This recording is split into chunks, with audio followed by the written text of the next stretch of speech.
اندازے سے گوشت تقسیم کرنے کے دو حیلے آپ کر سکتے ہیں۔ اگر شرکا اپنا حصہ لے جانا چاہتے ہوں اور وزن کی مشقت سے بھی بچنا چاہتے ہوں تو اس کے لیے دو حیلے کر سکتے ہیں۔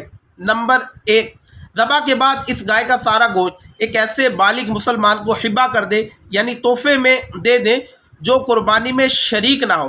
اب وہ اپنے اندازے سے سب میں گوشت تقسیم کر دے۔ نمبر 2، گوشت تقسیم کرتے وقت اس میں کوئی دوسری جنس مثلا کلیجی، مغز وغیرہ شامل کی جائے تو بھی اندازے سے تقسیم کر سکتے ہیں۔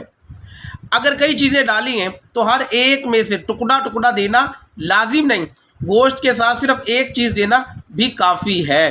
مثلا تلی، کلیجی، سری پائے ڈالے ہیں تو گوشت کے ساتھ کسی کو تلی دے دی، کسی کو کلیجی کا ٹکڑا، کسی کو پایا، کسی کو سری۔